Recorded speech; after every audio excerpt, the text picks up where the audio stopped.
Olá, vamos agora falar um pouquinho, dar algumas orientações sobre a lista de exercícios relativa aos conceitos em seguridade social.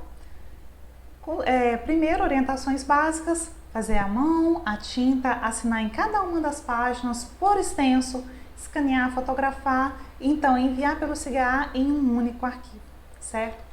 Vamos lá. Bem, nós estamos trabalhando nessa aula com conceitos em seguridade social. Então, a gente quer, com essa aula, fixar, definir algumas coisas que depois serão utilizadas para análises mais profundas. Então, vamos fixar primeiro e depois conhecer alguns novos conceitos.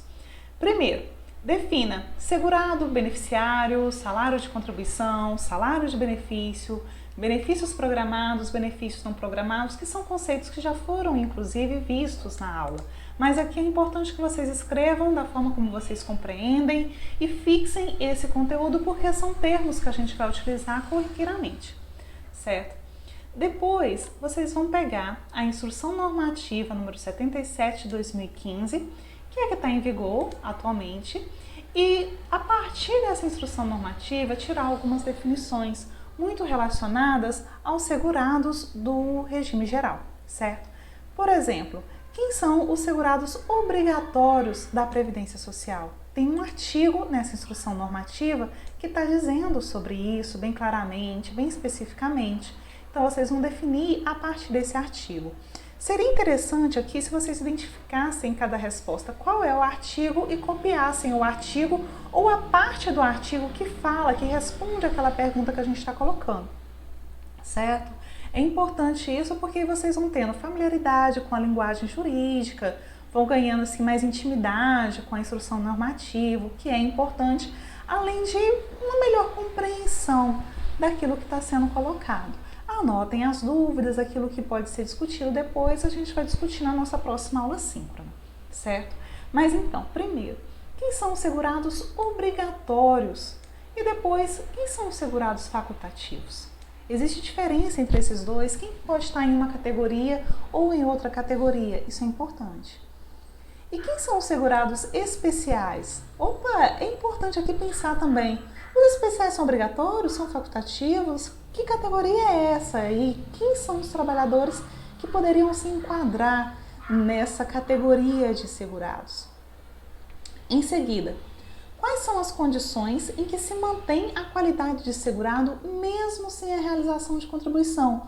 Opa, isso acontece? Isso pode acontecer. É possível que mesmo que a pessoa não tenha realizado contribuição naquele mês ou naqueles meses, ela tenha direito a algum benefício. Mas existem algumas condições para isso. Por favor, definam aí também com base na legislação. Outro, quem são os segurados empregados domésticos? E os trabalhadores avulsos? E os contribuintes individuais? E os empregados? São aqui algumas categorias. Para várias dessas categorias, por exemplo, segurados especiais, empregados domésticos, trabalhadores avulsos, a definição ela é curtinha, digamos assim, são poucas categorias que entram aqui.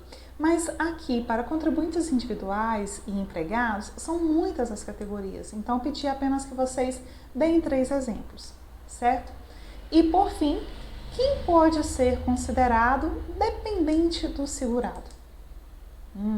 Que essas pessoas também podem ser beneficiárias. Quem são, então, esses dependentes? Quem pode ser considerado dependente em que situação? Então, aqui vocês já vão fazer um levantamento sobre os principais tipos de segurados, algumas definições muito importantes, vão fixar aquilo que viram durante a aula.